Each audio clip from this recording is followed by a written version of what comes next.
Hi everyone, welcome to JR tutorials. I am your friend Rahul Jaiswal. तो दोस्तों, कैसे हो आप सभी लोग? उम्मीद करता हूं आप लोगों की हिस्ट्री एंड पॉलिटिकल साइंस की प्रिपरेशन बहुत तगड़ी तरीके से चल रही होगी, है कि नहीं दोस्तों? फटाफट से मुझे कमेंट करके बताओ कि कितना आपका पढ़ के हो गया है और आप लोग एकदम कॉन्फिडेंट फील कर रहे हो कि नहीं। अगले दिन जाना है पेपर देने, सेकंड लास्ट पेपर, और एक बार वो हिस्ट्री और पॉलिटिकल साइंस का पेपर देके आ जाओगे ना, उसके बाद तो भैया 3 दिन का गैप है, होली होली आराम से सेलिब्रेट करना है, फिर जाके ज्योग्राफी का पेपर एकदम आराम से देके आना है। तो कोई टेंशन की बात नहीं है, चिल हो जाओगे एकदम। ठीक है, फिर तो 2 महीना मजे ही मजे, है कि नहीं, जब तक रिजल्ट नहीं आता। और रिजल्ट आने के बाद भी स्टार्टिंग में तो मजे ही होते हैं यार। एडमिशन्स होंगे, नए दोस्त बनेंगे, नया कॉलेज जाओगे, बहुत सारी चीजें नई आएगी आपके लाइफ में। तो टेंशन मत लेना, बस पढ़ते रहो जितना हो सके। चलिए शुरुआत करते हैं आज के वीडियो की। तो बेसिकली कई सारे वीडियो ऑलरेडी बना चुका हूं, कई सारे वीडियोस के लिंक रीशेयर किया था टेलीग्राम पे। अगर आपने नहीं देखा होगा तो प्लीज उन वीडियो के लिंक को ओपन करके 2x की स्पीड से देख लेना। हमारे सभी वीडियोस को मैं भी बोलता हूं कि यार आप 2x की स्पीड से देख सकते हो, एटलीस्ट 1.5 की स्पीड से देखो, जिससे आपका काफी समय बच सकेगा। तो प्लीज हमारे वीडियोस वैसे देख सकते हो। और काफी सारे वीडियो हाल ही में मैंने बनाए, तो उसको भी देख लो। अगर कोई वीडियो मिस हो गया होगा आपसे, तो हिस्ट्री के कई सारे वीडियो, पॉलिटिकल साइंस के कई सारे वीडियो बना चुका हूं। एक और पॉलिटिकल साइंस का वीडियो लेकर आया हूं जिसमें हम बात करने वाले ट्रू और फॉल्स की। अब आप जैसे कि आप जानते हैं कि क्वेश्चन नंबर जो 7 होता है आपके पूरे क्वेश्चन पेपर में, जो पॉलिटिकल साइंस का ही टॉपिक होता है, तो क्वेश्चन नंबर 7 में आपको पूछता है ट्रू और फॉल्स। कैसे पूछता है कि स्टेट द फॉलोइंग ट्रू और false and give reason for your answer. यानी कि आपको बताना है कि वो ट्रू है कि फॉल्स है, और अगर ट्रू है, अगर फॉल्स है, तो वो क्यों ट्रू है, क्यों फॉल्स है, उसका एक रीजन बताना है। तो 1 मार्क्स तो आपको बताने में लग जाएंगे कि वो ट्रू है कि फॉल्स है, 1 मार्क्स उसका, और आपका रीजन बताने का 1 मार्क्स, कुल मिला के 2 मार्क्स मिलेंगे। तो टोटल 3 क्वेश्चन आते हैं, 3 में से कोई 2 अटेम्प्ट करने होते हैं, एनी 2 करने होते हैं। एक क्वेश्चन को करने का 2 मार्क्स, यानी आपके 4 मार्क्स आपके हाथ में बन जाएंगे क्वेश्चन नंबर 7 से। तो ये वीडियो में जितने भी आपके चैप्टर्स है, यानी 5 के 5 चैप्टर पॉलिटिकल साइंस में से, हर एक चैप्टर्स में से जो भी question bank important point of view चीजें हैं, हम सभी क्वेश्चंस को ला रहे हैं, साथ में आंसर्स भी लिख कर ला रहे हैं, और सॉल्यूशन भी आपको बता रहे हैं, रीजन भी आपको बता रहे हैं, और उसका एक्सप्लेनेशन और कॉन्सेप्ट आपको एक्सप्लेन करूंगा। तो आप लोग बस हमारे साथ बने रहना इस वीडियो के अंत तक, और इस वीडियो को भी आप 1.5 की स्पीड से लगा लो, फास्ट फास्ट देखेंगे, मजा आने वाला है। ठीक है, तो साथ देना मेरा भी। आप लोग के लिए कंटिन्यूस हार्डवर्क किया है दोस्तों पूरा साल भर, पूरा फरवरी उड़ान बैच भी, और जब से आपके एग्जाम स्टार्ट हुए तब से। तो चलिए वीडियो की शुरुआत करेंगे। ले लिया मैंने मार्कर, अब शुरुआत करेंगे। पहला क्वेश्चन क्या है स्क्रीन के ऊपर, देखो। क्वेश्चन ऐसा पूछा है, ये आपका चैप्टर नंबर 1 के कुछ क्वेश्चन है। ये आपका जो है, ये चैप्टर नंबर 1 के क्वेश्चन है, जो कि हमारा वर्किंग ऑफ द कॉन्स्टिट्यूशन। इसमें 4 क्वेश्चन है। State whether the following true और फॉल्स बताना है, और गिव रीजन बताना है। तो पहला क्वेश्चन लेंगे, Indian democracy is considered as the largest democracy in the world. Question क्या पूछा है? पहला पूछा है कि Indian democracy is considered as the largest democracy in the world. ये क्यों है? सॉरी, पूरे वर्ल्ड में इंडिया की डेमोक्रेसी को सबसे बड़ा डेमोक्रेसी क्यों कहा जाता है? ये सच है कि झूठ है? पहली बात तो ये बिल्कुल ट्रू है, यानी कि आंसर इज ट्रू। रीजन क्या हो सकता है? अगर आप देखोगे रीजन की अगर मैं बात करूं, ध्यान देना, रीजन की अगर मैं बात करूं, what is the reason behind it? तो रीजन इज दैट कि हमारा जो इंडियन डेमोक्रेसी, अगर मैं इसकी बात करूं, इंडियन डेमोक्रेसी जो है, जिसमें डायरेक्ट रिप्रेजेंटेटिव जो होता है इंडियन पीपल का पार्लियामेंट में, वो इंडियन पार्लियामेंट में होता है, स्टेट लेजिस्लेचर में होता है, लोकल गवर्नमेंट होता है। क्योंकि आपको पता है हमारा इंडिया बहुत बड़ा है, इंडिया बहुत बड़ा है, पॉपुलेशन भी बहुत बड़ा है, और ये फ्री एंड फेयर इलेक्शंस जो है वो रेगुलर इंटरवल पे होने चाहिए हमारे डेमोक्रेसी में। और हर पीपल का एक हक होता है, right to vote, irrespective of the religion, gender, caste, जो भी है। आप बस 18 साल के ऊपर हो तो आप कोई भी पॉलिटिकल पार्टी के किसी भी कैंडिडेट को आप वोट कर सकते हो। आपको कोई रोकने टोकने नहीं आएगा कि तू इसको क्यों कर रहा है, उसको क्यों कर रहा है। आपका रिलीजन, आपका जेंडर, आपका कास्ट, कोई चीज मैटर नहीं करता। ठीक है। एंड पहले के जमाने में क्या होता था कि जो वोटिंग एज था पहले 21 ईयर्स था। तो इससे होता क्या था कि जो 18 साल के ऊपर लोग हो जा रहे थे, 19-20 तक पहुंच रहे थे, 21 तक आते आते 2 दिन की भी कम है 21 एज में, तो वो लोग बेचारे वोट नहीं कर पा रहे थे, जिसकी वजह से नंबर ऑफ वोटिंग्स जो हो पा रहा था वो कम हो पा रहा था। एंड तब जाके गवर्नमेंट ने डिसाइड किया कि यार ये एज जो है ना ये ज्यादा है, लोग 18 साल के बाद मैच्योर हो जाते हैं और उतना समझ में आ जाता है उनको कि हमें किसको वोट करना चाहिए, किसको नहीं। तो इसीलिए उन्होंने ये 21 ईयर ऑफ एज को हटा के क्या कर दिया, 18 साल का एज कर दिया। एंड जिसके वजह से इंक्रीज्ड पार्टिसिपेशन होने लगा। यानी अब यंग लोग, अगर आप देखोगे पहले के जमाने में यंग लोग को कोई दिलचस्पी नहीं थी पॉलिटिक्स में, लेकिन आज के डेट में 20-22 साल के लोग हो रहे हैं और उनको पॉलिटिक्स में इंटरेस्ट आ रहा है। आज के डेट में 25-28 साल के एज में तो लोग बन जा रहे हैं अच्छे खासे मिनिस्टर्स। आप देखोगे तो बहुत सारी चीजें पार्टिसिपेशन हो रही है, और इसीलिए हम लोग बोल सकते हैं कि इंडिया जो है इसके अंदर बहुत लार्ज नंबर ऑफ वोटर्स आ चुके हैं as compare to any other country.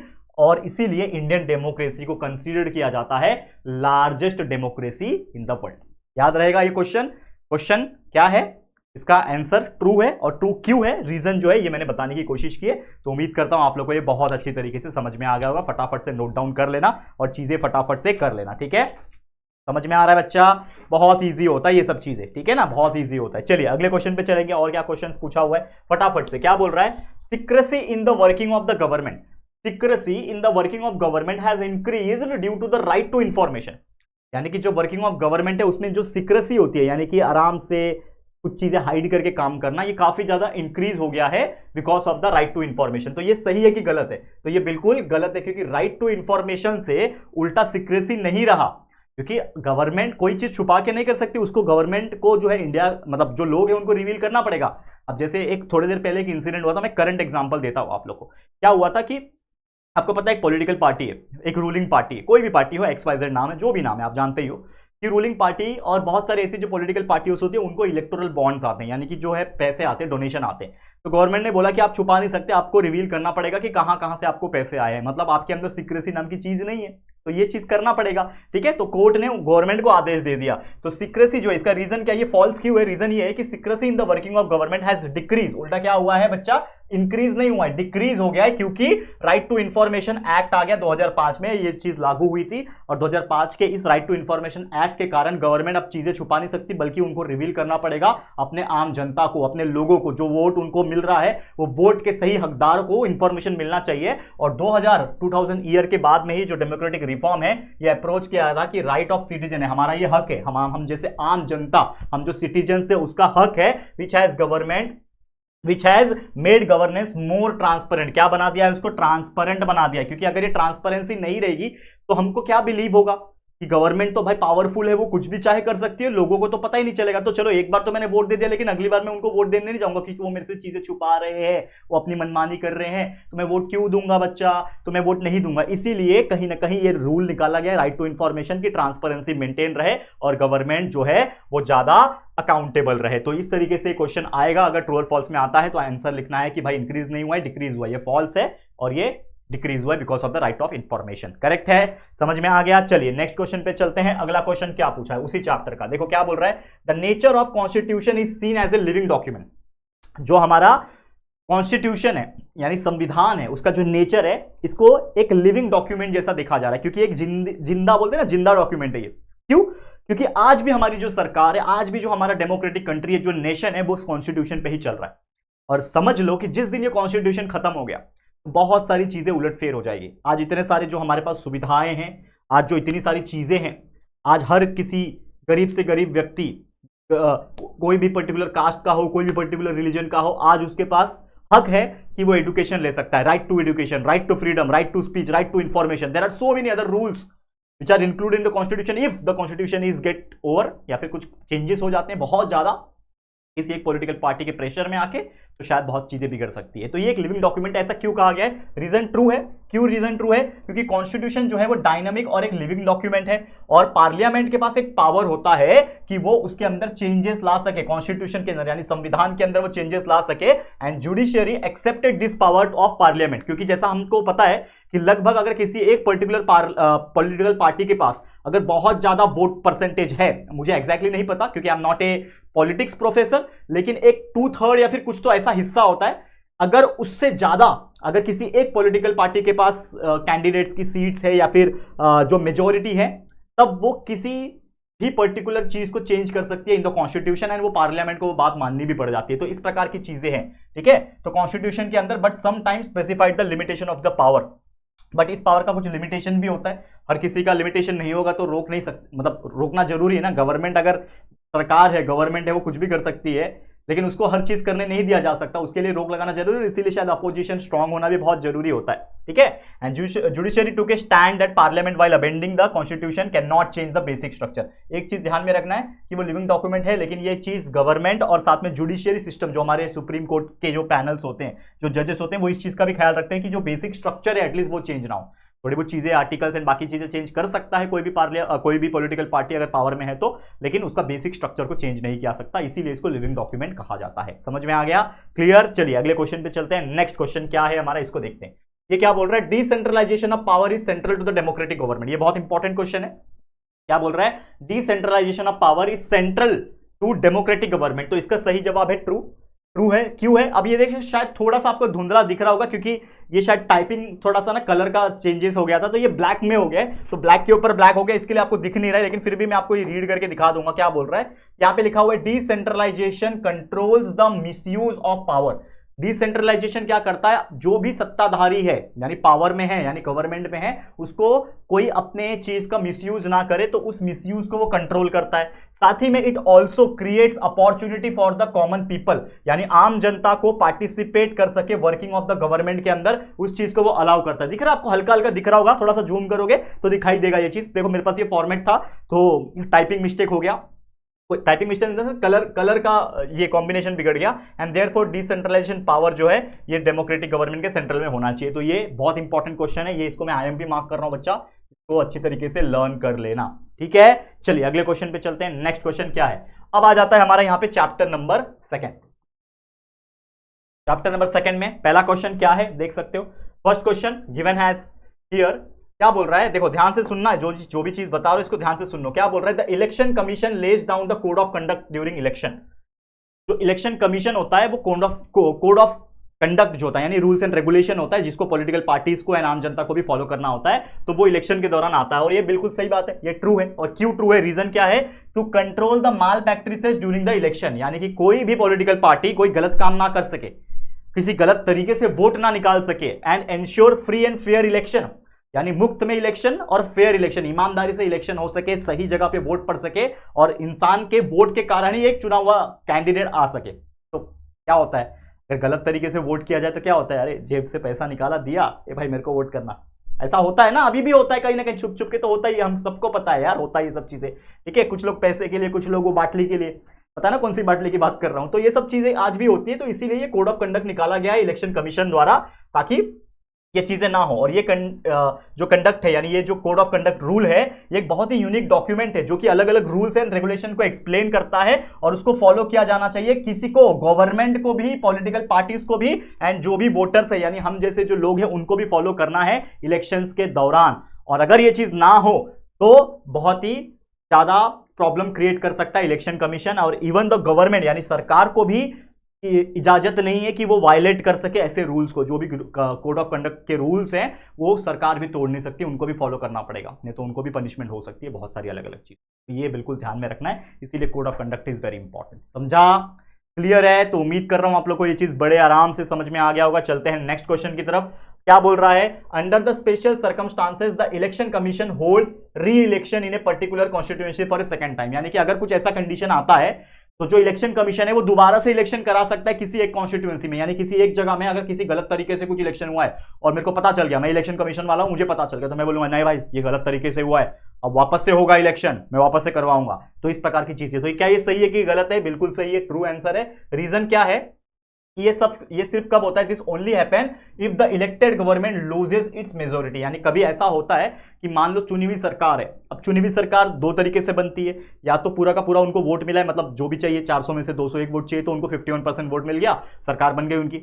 या तो ऐसा होता है कि गठबंधन की सरकार होती है, मतलब 2 पार्टी 3 पार्टी मिलकर सरकार बनाती है, तो क्या होता है कि उनका मेजोरिटी अगर किसी भी कारण से चला गया, ठीक है, अब वो किसी भी कारण, मतलब कुछ भी हो सकता है कि भाई किसी ने, गवर्नमेंट ने विड्रॉ कर लिया अपना सपोर्ट, यानी 2 लोग साथ में थे, एक ने हटा लिया अपना हाथ, बोला मेरे को नहीं तेरे साथ रहना, जा तो अकेले रहे, तो वो अगर लॉस कर देता है अपना मेजोरिटी यानी बहुमत जिसको बोलते हैं, बहुमत अगर लॉस हो जाता है तो सरकार गिर जाती है, और कोई भी अलग रास्ता नहीं है, कोई भी अल्टरनेट गवर्नमेंट अगर नहीं पॉसिबल हो रहा है उस टाइम पे, तो इलेक्शन कमीशन क्या करता है, अपना टर्म को कंप्लीशन होने के पहले, यानी 5 साल का अगर सरकार नहीं कंप्लीट कर पाए तो उसके बीच में भी वो दोबारा से इलेक्शन करा सकता है।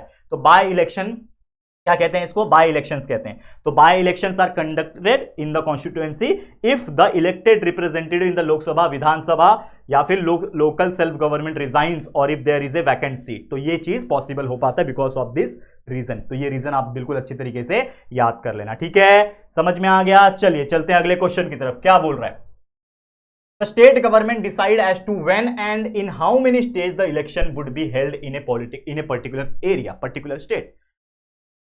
मतलब क्वेश्चन ये पूछा है कि स्टेट गवर्नमेंट जो है वो डिसाइड करता है कि इलेक्शन कब होगा और कितने स्टेजेस में होगा। तो ये बात सही है कि गलत है? भाई स्टेट गवर्नमेंट और अपना लोकल गवर्नमेंट हो चाहे नेशनल गवर्नमेंट हो, इंडिया की गवर्नमेंट हो, सेंट्रल गवर्नमेंट हो, भाई किसी का हक नहीं है इलेक्शन कमीशन के अलावा।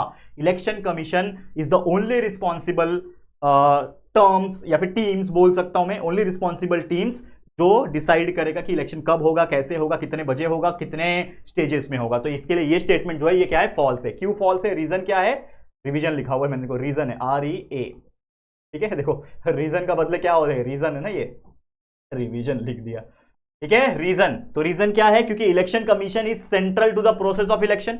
इलेक्शन कमीशन ही मेन है इलेक्शन के लिए इंडिया के अंदर, अगर हम इंडिया की बात करें तो। और ये it is the under the direction and control of the election commission. Election commission के ही अंडर में ये चीज पूरा है कि पूरा का पूरा whole process of election, right from the declaration of the date of election, यानी इलेक्शन का डेट भी और अनाउंसमेंट भी एंड रिजल्ट भी, जब तक ये पूरा स्टार्टिंग से लेके A to Z प्रोसेस नहीं होता, उस पूरे प्रोसेस को कौन देख रेख करता है, इलेक्शन कमीशन करता है, उसके ही अंदर होता है, उसके ही पावर में होता है, और किसी के पावर में नहीं होता है। तो this is the your answer. तो उम्मीद करता हूं इसको भी आप अच्छी तरीके से लर्न करके ले लोगे। चलिए अगले क्वेश्चन पे बढ़ते हैं। नेक्स्ट क्वेश्चन क्या बोल रहा है, द फैसिलिटी ऑफ VVPAT। अभी क्या होता है VVPAT, ये होता है आपका voter verified paper audit trial. क्या होता है, voter verified paper audit trial, VVPAT in EVM। Paper निकलता है उसमें से, तो that is electronic voting machine, EVM से ही होता है आजकल वोट्स, ठीक है। तो facility of VVPAT in EVM machine ensure to stop malpractices in election, यानी कि अगर कोई गलत काम ईवीएम के थ्रू हो रहा है तो उसको रोकने का काम कौन करता है, VVPAT करता है। ये सच है कि गलत है, बिल्कुल सही आंसर है, ट्रू है। इसका रीजन क्या है, रीजन ये है कि एक एक्सपर्ट कमिटी एस्टैब्लिश हुई थी 8 अक्टूबर 2010 को, ठीक है। 8 अक्टूबर 2010 को इलेक्शन कमीशन के द्वारा, और यह डिसाइड हुआ था कि एक VVPAT यानी voter verified paper audit trial को लाया जाएगा ईवीएम मशीन के अंदर। और यह फैसिलिटी क्या करता है, it enables the voters to easily verify whether the vote casted by them is registered properly और नॉट। यानी ये पेपर क्या बताता है कि जैसे आप ईवीएम मशीन में बटन दबाओगे तो एक पेपर निकल के आएगा, और वो पेपर में लिखा रहेगा कि आपने किसको वोट किया है। तो इससे आपको संतुष्टि हो जाएगा, as a citizen, as a voter आपको संतुष्टि हो जाएगा, और आपको कॉन्फिडेंस भी आएगा कि देखो जिसको मैंने वोट किया उसी को गया है वोट, उसी को रजिस्टर हुआ है। तो पहले क्या होता था, फ्रॉड भी हो सकता है इसमें, आपने दबाया किसको, वोट किसी और को गया, ठीक है। ऐसे बहुत सारे प्रॉब्लम चल रहे हैं, और अपोजिशन वाले तो बोलते ही है ना, आपने सुना होगा न्यूज़ पे कि भाई ईवीएम मशीन हैक हो जाती है इसीलिए वोट उनको जाता है, ऐसा ऐसा बातें उनको वो लोग कहते हैं, करेक्ट है, ये सब चीजें होती है। एंड इसीलिए VVT जो है VVPAT मशीन के अंदर ये रोकने का काम करता है, माल प्रैक्टिसेस यानी गलत काम रोकता है। तो ये एक आंसर है इसका, मतलब ट्रू है, और रीजन जो है वो मैंने बता दिया, क्लियर। चलिए आगे बढ़ जाते हैं, नेक्स्ट क्वेश्चन पे चलते हैं। क्या है, अब ये आ गया चैप्टर नंबर 3 हमारा, political parties in India. Chapter number 3 क्या है, ये पॉलिटिकल पार्टीज के ऊपर क्वेश्चन। पहला क्वेश्चन ये रहा, क्या बोल रहा है, political parties act as a link between government and people. यानी जो गवर्नमेंट है और जो लोग हैं, आम जनता है, उनके बीच का लिंक कौन है, भाई पॉलिटिकल पार्टी तो है। हम पॉलिटिकल पार्टी को वोट करते हैं, और पॉलिटिकल पार्टी ही अगर चुन के आती है तो गवर्नमेंट बनती है। तो हमारा क्या हो गया, एक लिंक का काम हो गया। तो बिल्कुल सच है भाई, बिल्कुल ट्रू है। और इसका रीजन क्यों है, क्योंकि पॉलिटिकल पार्टी एक लिंक है गवर्नमेंट और पीपल के बीच में, because they communicate the demands. क्योंकि हम किसको डिमांड बोलते हैं, किसी नेता को बोलते हैं, नेता is nothing but from the political party. तो पॉलिटिकल पार्टी के नेता को हम डिमांड कहते हैं, कुछ कंप्लेन करना होता है कंप्लेन करते हैं, जो भी हमारे चुने हुए रिप्रेजेंटेटिव होते हैं उनको कहते हैं। जब उनकी सरकार बनती है, जब उनकी गवर्नमेंट बनती है, तब जाके वो लोग उस डिमांड को फुलफिल करते हैं, या फिर नहीं भी करते हैं। तभी तो हम गुस्सा भी करते हैं ना कि भाई तुमने ये वादा किया था, इतनी नौकरी दोगे, क्यों नहीं दिया, ऐसे डिमांड करते हैं ना हम लोग। वैसे बहुत सारी चीजें हैं जो चीजें पॉसिबल हो पाती है, इसीलिए इसको कहा जाता है कि गवर्नमेंट और लोग, गवर्नमेंट एंड पीपल के बीच का लिंक कौन है, पॉलिटिकल पार्टी। क्लियर, समझ में आ गया। नेक्स्ट क्वेश्चन देखो क्या है, political parties are social organisation. Political party क्या सोशल ऑर्गेनाइजेशन है? सोशल ऑर्गेनाइजेशन मतलब क्या, लोगों के हित में काम करने वाली चीजें। तो भाई पॉलिटिकल पार्टी लोगों के हित में ही काम करनी चाहिए। तो ये स्टेटमेंट भी क्या है, ट्रू है। ये स्टेटमेंट क्या है, ट्रू। रीजन क्या है, क्योंकि सोशल ऑर्गेनाइजेशन जो है ये क्या करता है, सोशल एक्टिविटीज को रिजॉल्व करता है, सोशल प्रॉब्लम को। पॉलिटिकल पार्टीज इसी चीज को तो करती है कि वो प्रॉब्लम, लोगों की प्रॉब्लम को सुनती है। क्या तकलीफ है, अच्छा यहाँ पे पानी का तकलीफ है, ये एरिया में इसका तकलीफ है, ये एरिया में उसका तकलीफ है, तो वो सुनती है। जब उनकी सरकार बनती है तो उसको रिजॉल्व भी करती है। बट एक डिफरेंस है उनकी आइडियोलॉजी में, उनकी विचारधारा में और उनके स्टाइल ऑफ वर्किंग में। क्योंकि जो सोशल ऑर्गेनाइजेशन के जो प्रॉपर लोग होते हैं वो आपकी तुरंत मदद करते हैं, लेकिन भाई ये जो पॉलिटिकल पार्टीज होती है इनकी जब सरकार बनेगी तब जाके आपकी मदद करेंगे। इनकी विचारधारा थोड़ी अलग होती है, पैसे का खेल होता है थोड़ा सा। तो इसीलिए ये चीज आपको ध्यान में रखनी है कि ये क्यों सोशल ऑर्गेनाइजेशन है, क्योंकि वो भी इसी तरीके से काम करते हैं। तो ये भी आपको ध्यान में रख लेना है। चलिए हम चलते हैं हमारे अगले क्वेश्चन की तरफ। अगला क्वेश्चन क्या बोल रहा है, coalition politics leads to instability. Coalition मतलब होता है गठबंधन, गठबंधन की सरकार, कोएलिशन पॉलिटिक्स। तो क्वेश्चन ये पूछा है कि क्या कोएलिशन पॉलिटिक्स जो होता है वो इंस्टेबिलिटी लाता है, इंस्टेबिलिटी लाता है? नहीं, आंसर इज फॉल्स। आंसर क्या है बच्चा? फॉल्स है। क्यों?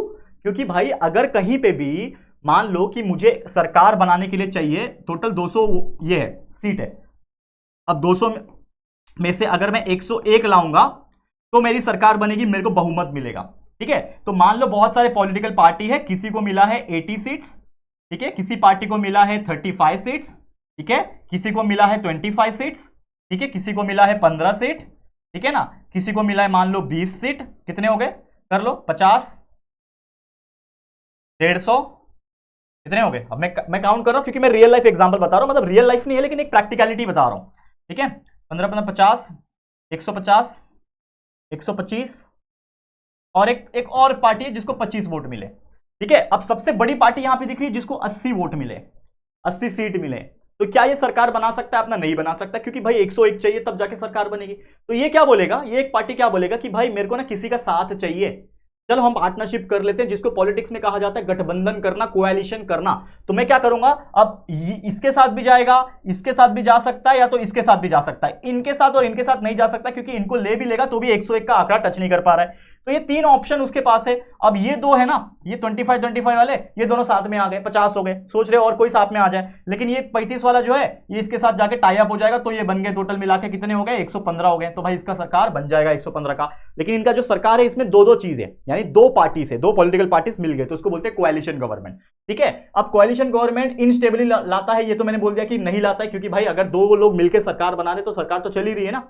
तो इसका आंसर है फॉल्स, क्योंकि कोएलिशन जिसको गठबंधन पॉलिटिक्स बोलते हैं ये स्टेबिलिटी लाता है। उल्टा क्यों लाता है? क्योंकि बहुत सारे ऐसे स्टेक होल्डर्स होते हैं पावर्स में, कोएलिशन में, जो प्रूव हुए हैं सक्सेसफुल। पहले के टाइम पे अगर आप शिवसेना की बात करें, बीजेपी के साथ कितना ज्यादा उसका टाई अप था, कितने बार सरकार पावर में आई, सरकार बनाई महाराष्ट्र में, और कई सारे और एग्जाम्पल है पूरे इंडिया में अगर देखोगे तो there are so many proven example, there are so many success stories political में, जो हम लोग बता सकते हैं कि भाई कोएलिशन सरकार इंस्टेबिलिटी नहीं लाती बल्कि स्टेबिलिटी लाती है। ये इसका आंसर हो गया। चलिए नेक्स्ट क्वेश्चन पे चलते हैं। क्या है अगला question? Shiromani Akali Dal is a national party. Shiromani Akali Dal जो है ये एक नेशनल पार्टी है क्या? भाई पंजाब की पार्टी है पहली बात तो सीधी सी बात है कि भाई शिरोमणि अकाली दल एक नेशनल पार्टी है? ये नहीं है, क्योंकि ये पंजाब की एक रीजनल पार्टी है। जैसे महाराष्ट्र में शिवसेना, एनसीपी एक रीजनल पार्टी है, उसी प्रकार ये जो शिरोमणि अकाली दल है ये एक रीजनल पार्टी है, पंजाब की पार्टी है। तो रीजन क्या है? रीजन ये है बच्चा, आप क्या लिख सकते हो कि शिरोमणि अकाली दल एक इंपॉर्टेंट रीजनल पार्टी है जो कि 1920 में एस्टैब्लिश हुई थी पंजाब के अंदर, और इनका मेन ऑब्जेक्टिव यह है कि लोगों का religious and regional identity maintain रहे। बट क्या होता है, इसने पावर तो बना दिया, पंजाब में बहुत सारे साल इन्होंने राज किया, लेकिन does not fulfil the criteria prescribed by the election commission. Election commission का एक क्राइटेरिया होता है कि इतने एमपी होने चाहिए, इतने सीट होने चाहिए, ऐसा कुछ होता है। हमने ये चीज पढ़ाया हुआ है आपको चैप्टर नंबर 3 के अंदर, एक बार चेकआउट कर लेना, बहुत अच्छे से पढ़ाया हुआ है। ठीक है, तो ये जो कुछ क्राइटेरिया होता है वो इस पार्टी ने फुलफिल नहीं कर पाया, और अगर ये फुलफिल नहीं कर पाएगी नेशनल लेवल पे आने के लिए, वो जो क्राइटेरिया होता है उसको फुलफिल नहीं कर पाएगी, तो ये बस एक रीजनल पार्टी बनके ही रह जाएगी। और इसीलिए ये जो शिरोमणि अकाली दल पार्टी है ये एक नेशनल पार्टी नहीं है, ये एक रीजनल पार्टी है। ये रीजन हमने बता दिया, तो उम्मीद करता हूं कि आप लोग को ये चीज समझ में आ गया होगा। ठीक है, अच्छी तरीके से बाय हार्ट कर लेना। चलिए नेक्स्ट क्वेश्चन पे चलते हैं। अब आ गया यहां पे चैप्टर नंबर 4 के कंटेंट्स। चैप्टर नंबर 4 जो मूवमेंट वाला चैप्टर है, आंदोलन वाला चैप्टर है, उसके बारे में डिस्कस करेंगे। तो सबसे पहले क्वेश्चन पूछा है कि movements are not important in a democracy. क्या आंदोलन लोकतंत्र में इंपॉर्टेंट नहीं है? ऐसा क्वेश्चन पूछा है। तो सही है कि गलत है? भाई फॉल्स है, आंदोलन उल्टा बहुत इंपॉर्टेंट है, इसीलिए स्टेटमेंट क्या है? फॉल्स। एंड क्यों? क्योंकि भाई कोई भी मूवमेंट हो, कोई भी तरीके का मूवमेंट हो, ये एक कलेक्टिव एक्शन होता है जिसमें बहुत सारे लोग का पार्टिसिपेशन चाहिए होता है और नेसेसरी इंफॉर्मेशन चाहिए होता है, क्योंकि सोशल मुद्दे पे लोग आवाज उठाते हैं। मान लो मेरी मुराद पूरी नहीं हो रही है और मुझे लग रहा है कि गवर्नमेंट या फिर इधर पे कुछ तो गलत हो रहा है, तो मैं क्या करूंगा, लोगों को इकट्ठा करके धरना दूंगा, मैं आंदोलन करूंगा, अनशन करूंगा, फिर गवर्नमेंट को तो मेरी बात सुननी पड़ेगी। तो इस प्रकार की चीजें होती है, और ये फर्दर क्या करता है, गवर्नमेंट को हेल्प करता है इन्फॉर्मिंग द पॉलिसीज, लोगों को बताता है। और ये जो भी लोग होते हैं जो इस प्रोटेस्ट को करते हैं या फिर जो आंदोलन को करते हैं, उसमें प्रॉपर लीडर भी होना बहुत ज्यादा जरूरी है। और डेमोक्रेटिक सिस्टम की बात करें, मूवमेंट इसलिए भी जरूरी है क्योंकि एक इंडिकेटर है, ये बताता है कि हमारा डेमोक्रेसी कितना हेल्दी है, हेल्दी डेमोक्रेटिक सिस्टम है, हेल्दी सिस्टम है, इसीलिए आंदोलन होते रहना भी बहुत जरूरी होता है। और शायद यही चीज़ है, ये आंदोलन के वजह से ही शायद हमारे देश को आज़ादी मिली, इतने सारे आंदोलन की, इतने सारे कुर्बानियाँ दी, इतने सारी सैक्रिफाइसेस किए, न जाने कितने लोग शहीद हुए, तब जाके हमें आजादी मिली। तो ये सभी चीज भी इक्वली इंपॉर्टेंट है। क्लियर, समझ में आ गया। चलिए नेक्स्ट क्वेश्चन पे चलते हैं। क्या बोल रहा है, movements do not need a strong leadership, यानी आंदोलन को कोई एक स्ट्रॉन्ग लीडरशिप की जरूरत नहीं है। तो क्या ये सही है कि गलत? भाई अभी अभी तो बोला कि हर आंदोलन में एक फेस होना चाहिए, जैसे हर टीम में एक कैप्टन होता है, वैसे आंदोलन करने में एक मेन फेस होना चाहिए, मेन चेहरा होना चाहिए, लीडरशिप स्ट्रॉन्ग होनी चाहिए। तो ये स्टेटमेंट क्या है, फॉल्स है। क्यों फॉल्स है? क्योंकि मूवमेंट जो है एक तरीके का क्या है, लोगों का कलेक्टिव मिला जुला एक्शन है, और जो पीपल है उसमें एक्टिवली पार्टिसिपेट करते हैं आंदोलन के अंदर, और उसके लिए एक स्ट्रॉन्ग लीडर का होना बहुत जरूरी है, क्योंकि जो लीडर होता है वो उस आंदोलन का जो मेन उद्देश्य है, यानी उस मूवमेंट का जो गोल है, जो एक्शन प्लान है, जो भी टेक्निक्स है, ये सभी चीज किसको बताएगा, गवर्नमेंट को बताएगा कि मेरी ये मांगे है, मेरी ये गोल है, मेरे को ये फुलफिल करके चाहिए। हर मूवमेंट के अंदर लोगों का सपोर्ट चाहिए होता है, and that should be identify with the movement cause. उस आंदोलन का मेन मकसद क्या है, कॉज क्या है, इसीलिए लोग को इन्फ्लुएंस करना, ये सब चीजें करने के लिए एक चेहरा और एक प्रॉपर लीडर होना जरूरी है। जितना स्ट्रांग उसका लीडर रहेगा उतना ही स्ट्रांग उस आंदोलन को वो चला पाएगा और लोग उसको सपोर्ट कर पाएंगे, तब जाके वो गवर्नमेंट को उनकी बात सुननी पड़ेगी और कुछ रिजल्ट आ पाएगा। समझ में आ रहा है? इसीलिए हम लोग क्या बोल सकते हैं कि भाई स्ट्रांग लीडरशिप जरूरी है। तो ट्रू आना चाहिए, आंसर फॉल्स है, बिकॉज रीजन ये है। क्लियर, समझ में आ गया।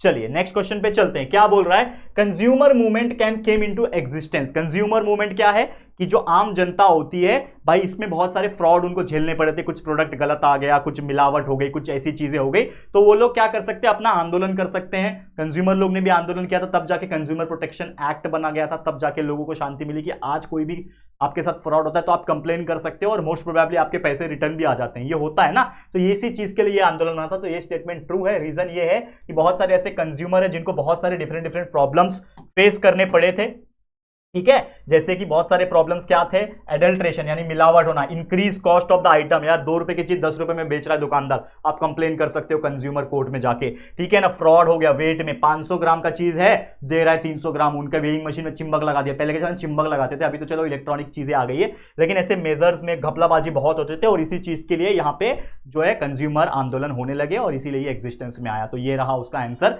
बता दिया। क्लियर है? तो उम्मीद करता हूं कि आप लोग को बहुत ही बेहतरीन तरीके से ये चीज समझ में आ गई होगी। अब चलते हैं हमारे अगले क्वेश्चन पे। नेक्स्ट क्वेश्चन क्या है, the green revolution divided the farmers into rich and poor. Green revolution हरित क्रांति बोला जाता है, जिसमें चावल दाल ऐसे बहुत सारी चीजें उत्पत्ति हुई, जिससे हम लोग को बहुत फायदा भी हुआ और खेती बढ़ गई, हमारे देश में खुशहाली भी आ गई। लेकिन कहीं ना कहीं इसकी वजह से जो अमीर है और जो गरीब फार्मर है उनके बीच में एक दरार आ गई, एक डिवीजन आ गया। क्यों?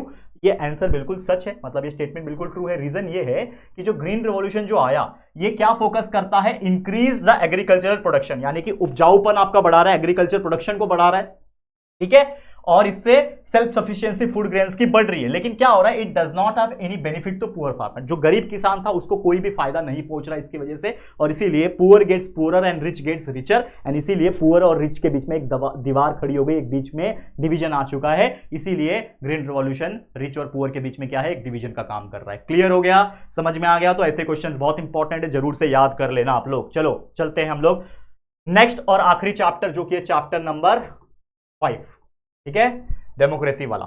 इसको खत्म करेंगे। 2 से 3 क्वेश्चन है इंपॉर्टेंट, इसको भी देख लेते हैं। क्या क्वेश्चन बोल रहा है कि alertness is required to sustain democracy, यानी कि अगर डेमोक्रेसी लोकतंत्र बनी रहे उसके लिए आप लोग का अलर्ट होना बहुत जरूरी है। तो ये स्टेटमेंट बिल्कुल सच है, ट्रू है। स्टेटमेंट क्या है, ट्रू है। रीजन क्या है कि alertness can fight against the corruption. अगर आप अलर्ट रहोगे तो आपको पता चलेगा कि कहां घूसखोरी चल रही है, आप उसको रोक सकते हो। आप खुद भी नहीं रहोगे, आप खुद अलर्ट रहोगे तो खुद घूसखोरी नहीं करोगे।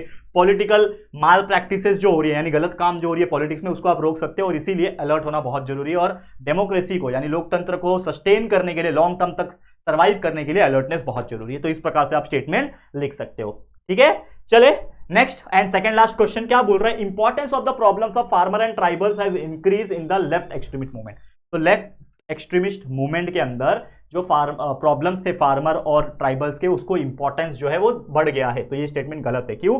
क्योंकि इंपॉर्टेंस जो है प्रॉब्लम्स का, फार्मर्स का और ट्राइबल्स का, ये उल्टा रिड्यूस हुआ है। क्यों रिड्यूस हुआ है? क्योंकि बहुत सारे ऐसे वायलेंट टेक्निक्स जो है वो यूज किया जा रहा है to oppose the government policies. जो भी गवर्नमेंट पॉलिसीज निकाल रही है, गवर्नमेंट ने कुछ पॉलिटिक्स निकाल लिया, उस पॉलिसीज को अपोज करने के लिए लोग क्या करते हैं, वायलेंस भी अपना रहे हैं। पुलिस फोर्स आते हैं, उनके ऊपर अटैक कर रहे हैं, कोई पत्थर फेंक रहा है, कोई क्या कर रहा है। तो ये सब चीजें हो रही है और इसीलिए ये चीज हम लोग बोल सकते हैं कि भैया ये जो चीज है ना, problems, importance of problems of farmer and tribals, ये इंक्रीज नहीं हुआ है बल्कि क्या हो गया, रिड्यूस हो गया, डिक्रीज हो गया, ये हम लोग बोल सकते हैं।